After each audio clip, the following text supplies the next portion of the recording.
Koninklijk Asielzoekerscentrum in Blitterswijk. Forsten Roodspal in Heide.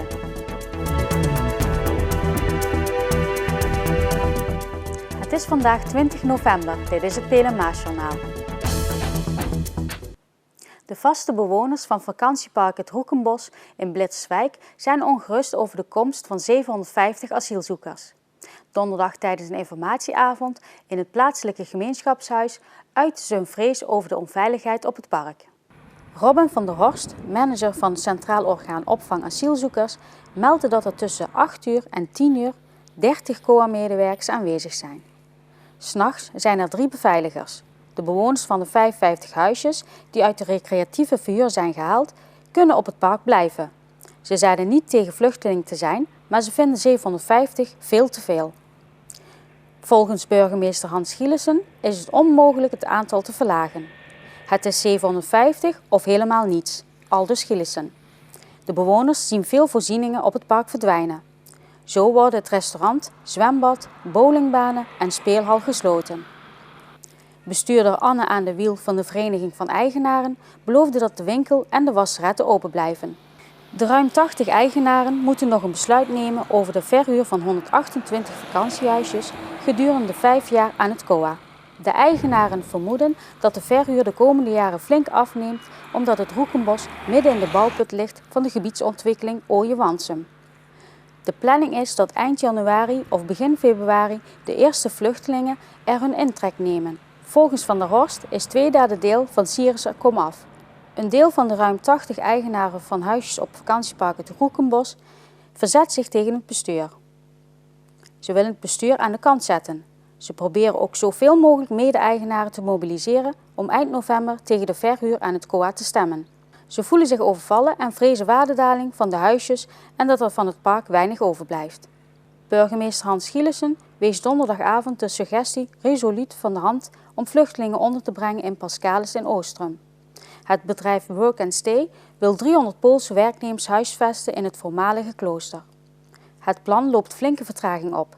Volgens Gielissen kan Work and Stay dat wel aanbieden, maar gaat dat niet zomaar.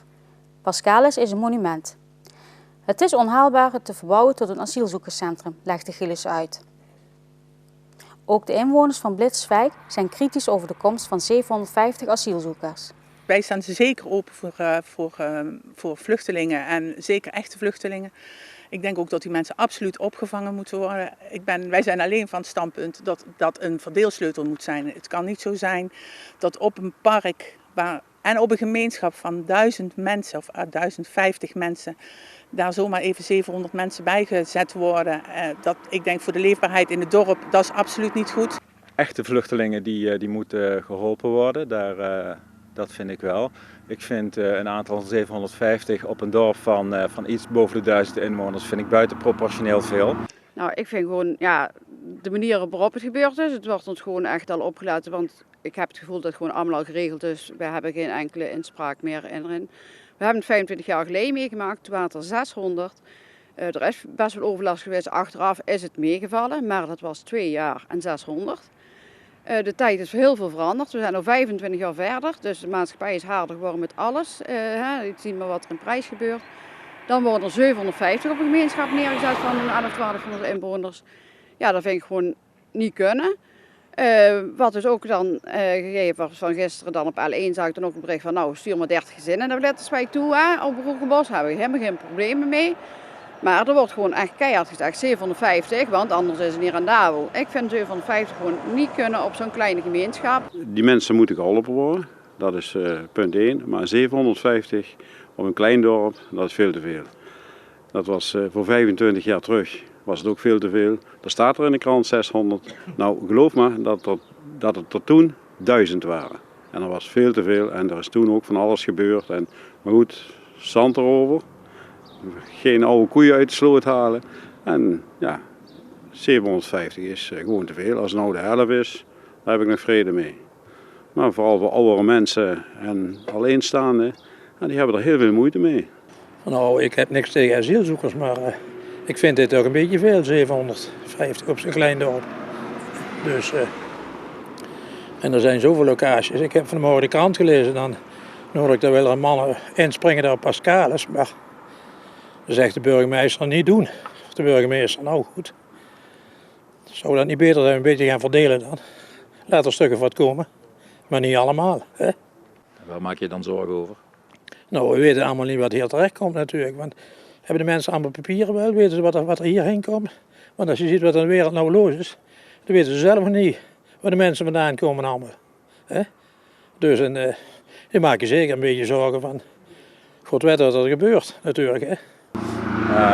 Ik maak me ook erg veel zorgen over de veiligheid. Niet zozeer op het park, dat zullen ze wel onder controle houden, maar met name gewoon in de omgeving. Wij wandelen iedere dag hier door de bos. Mijn vrouw wandelt hier ook iedere dag door de bos. Die kan dat nu onbezorgd doen. Maar dat is zo meteen over. Zij durft straks echt niet meer door het bos hier gaan te wandelen.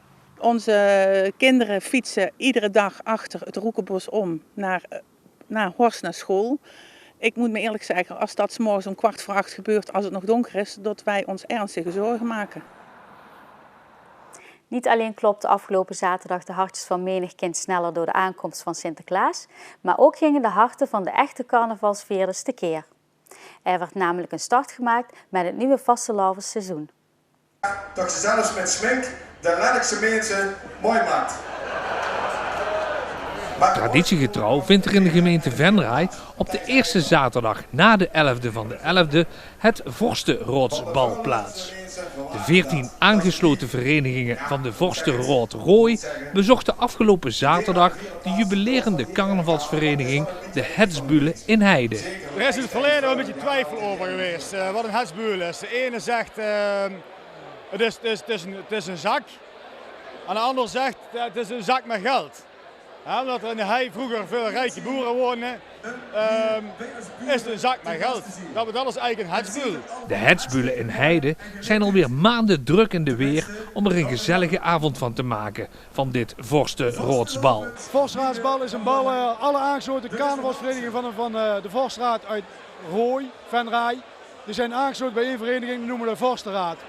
En 1 keer per jaar dan organiseren wij een feest, dan komen al die verenigingen bij elkaar. Bij een van de verenigingen die dat mag organiseren. En dit jaar zijn het de Hetsbühle uit Heide. Nu zit iedere vorst doet zijn woordje hier. Waar gaan die woordjes over? Iedere vorst krijgt een spreektijd van 7 minuten. En in die 7 minuten mag hij vertellen wat hij wil. Meestal is dat met een kwinkslag elkaar een beetje afzeiken. Of een leuke verhaaltje vertellen. Maar meestal met een lach elkaar wat in de maling nemen. Heide is maar een heel klein dorpje.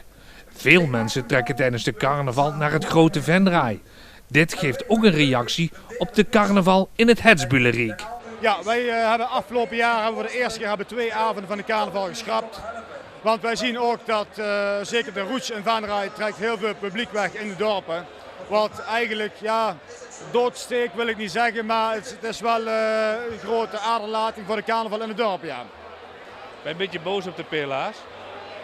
Ja, wat is boos? Je houdt het niet tegen. Het is jammer. Je wil graag met iedereen uit het dorp samen carnaval vieren. Maar als het ergens anders net iets leuker is, iets gezelliger met nog meer massa, dan hou je het niet tegen dat mensen daarheen trekken. De carnaval op de hei maakt speciaal. Nou, ik denk zoals het in elk dorp is. De hele gemeenschap doet mee. Het is een klein dorpje en dan zie je vaak een enorme betrokkenheid van alle mensen uit het dorp. Dat maakt het speciaal en ik denk dat het in elk klein dorpje hier in de gemeente Venray speelt. Maar afgelopen zaterdag was dus de start van de carnaval 2016. En die mocht er zeker zijn. Ik moet zeggen, dit feestje elk jaar, dat vindt bijna iedereen die hier is, een van de meest mooie avonden van de carnaval. Hier komen alle verenigingen bij elkaar. Allemaal carnavalsvierders in hart en nieren. Dus ze komen hier allemaal om te lachen en plezier te hebben. Je ziet alle mensen in de andere dorpen die je normaal niet ziet. Dat is gewoon een super avond om mee te maken. En ik ben uitermate trots dat wij dat dit jaar weer mogen organiseren. Wanneer is deze avond geslaagd? Ja, voor mij is hij al geslaagd. We hebben het eerste gedeelte gehad. Ik vind het prima lopen. En dadelijk als alle vorsten een woordje gedaan hebben, dan gaan alle spullen aan de kant en dan krijgen we weer een knalfeest. Maar voor mij is hij nu al geslaagd.